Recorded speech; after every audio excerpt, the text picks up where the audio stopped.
Friends, ఇప్పుడు మనం ఒక అద్భుతమైన దేవాలయానికి అయితే వచ్చాం. మరి ఆ దేవాలయం ఏంటి, ఎక్కడుంది, అలాగే ఆ దేవాలయం వెనక ఉన్న చరిత్ర ఏంటి అన్నీ తెలుసుకుందాం. పదండి.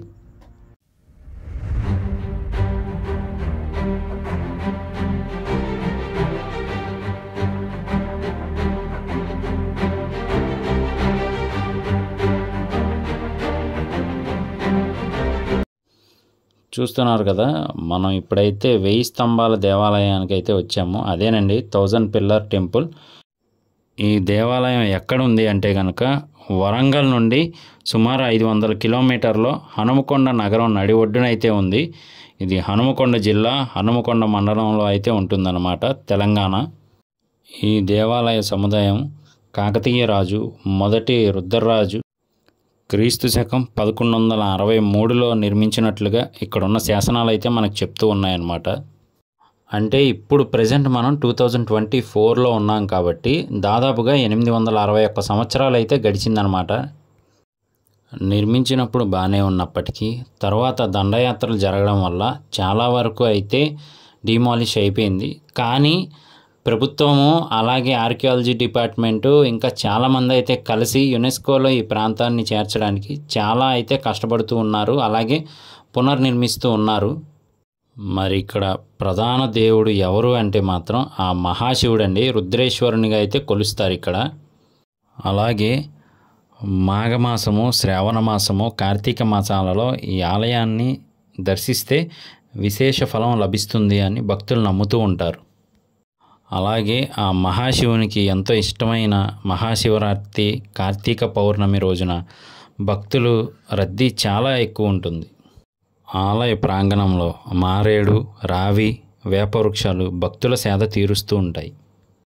ఆనాటి రహస్య సైనిక కార్యకలాపాల కొరకై ఓరుగల్లు కోట ఇతర నిగూఢ కాకతీయ సామ్రాజ్య స్థావరాలను కలుపుతూ భూ అంతర్భాగం నుండి నెలకొల్పిన మార్గపు ద్వారాన్ని కూడా దర్శించవచ్చు. భద్రతా కారణాల దృష్ట్యా రహస్య మార్గం ధ్వంసమైన కారణంగా ఈ ద్వారం ప్రస్తుతం మూసివేయడం జరిగింది. 2014లో భారత ప్రభుత్వ పురావస్తు శాఖ వారి త్రవ్వకాల్లో కళ్యాణ మండపం కింద ఒక బావి వెలువడింది. కళ్యాణ మండపం ప్రధాన ఆలయాన్ని కలిపి మొత్తం 1000 స్తంభాలతో నిర్మించిన కారణంగానే ఈ ఆలయానికి 1000 స్తంభాల దేవాలయం అనే పేరు ప్రసిద్ధి. ఈ ఆలయం చాళుక్యుల శైలిలో నిర్మించబడిన కాకతీయ సామ్రాజ్య కళా పిపాసకు, విశ్వబ్రాహ్మణ శిల్పుల పనితనానికి మచ్చుతునకగా భావితరాలకు వారసత్వంగా మిగిలింది.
అలాగే ఆ మహాశివుడు ఉన్నారు అంటే మరి ఆ నందీశ్వరుడు కూడా ఉంటారు కదా. ఈ ఆలయ ముఖమండపానికి ఉత్తరాభిముఖంగా నందీశ్వరుడు అయితే ఉంటారు.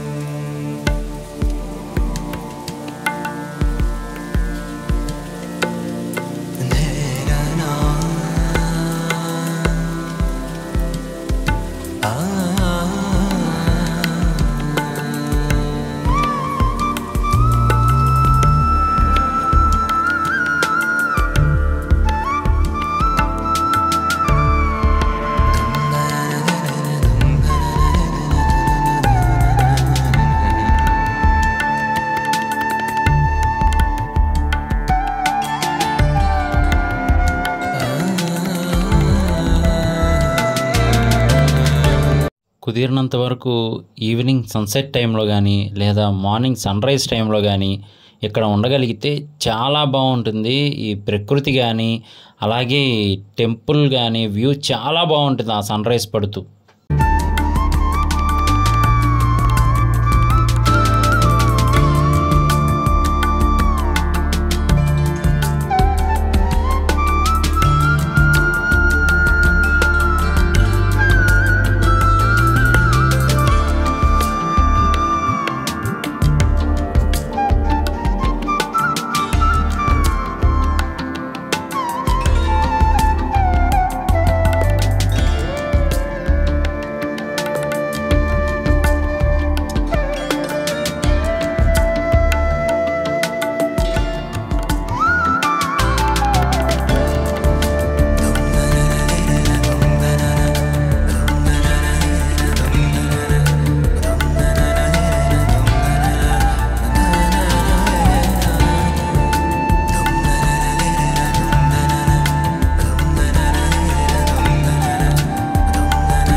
చాలా వరకు మనకి తెలియకుండానే మన ఇండియాలోనే అద్భుతమైన ప్లేసెస్ చాలా ఉన్నాయి. సో మేమైతే ముందుగా వాటి గురించి తెలుసుకోవడానికి ట్రై చేస్తూ ఉన్నాము. అలాగే ఎప్పటికప్పుడు మీకు అందించడానికి కూడా ప్రయత్నిస్తూ ఉన్నాము. సో దయచేసి ఒక లైక్ కొట్టండి. అలాగే కొత్తగా చూస్తే కనుక సబ్స్క్రైబ్ చేయండి.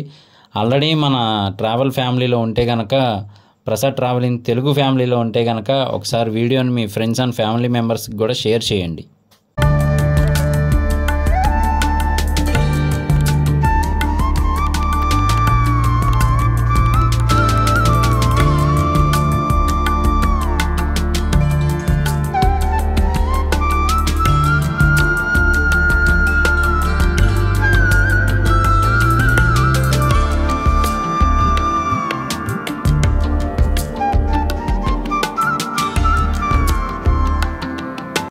మన హిస్టరీ అనేది ఈ అద్భుతమైన కట్టడాలను బట్టి చూడొచ్చు అన్నమాట. ఆ కాలంలోనే అసలు ఎంత బాగా కట్టారు ఏంటి అని చెప్పి నిజంగా వాళ్ళ థాట్స్కి ముందు గ్రేట్ అని చెప్పచ్చు. ఎందుకు అంటే ఆ కాలంలోనే వాళ్ళకంత విజన్ అయితే ఉందన్నమాట. నిజంగా గ్రేట్ అని చెప్పచ్చు. చాలా బాగుంది అసలు. ఇది మన హిస్టరీ, అలాగే ఇది మన లెగసీ. సో నిజంగా చాలా గ్రేట్ అని చెప్పచ్చు. మన బెస్ట్ సంపదల్లో ఇది ఒకటని చెప్పచ్చు. మన ట్రెజర్స్ అనమాట ఇవన్నీ కూడా. ఆ కాలంలో మనకు అందించి వాళ్ళు వెళ్ళిపోయారు, కానీ మనం వాటిని రక్షించుకోవాలి. నిజంగా అంత బాగుంటాయి ఇండియాలో ఆ కట్టడాలు కానీ. లేదు అంటే మెయిన్లీ వాళ్ళ వర్కింగ్ స్టైలు ఎన్నాళ్ళైనా చెక్కు చెదరకుండా ఉండే టైప్లో అయితే నిర్మిస్తారనమాట. నిజంగా గ్రేట్ అని చెప్పచ్చు.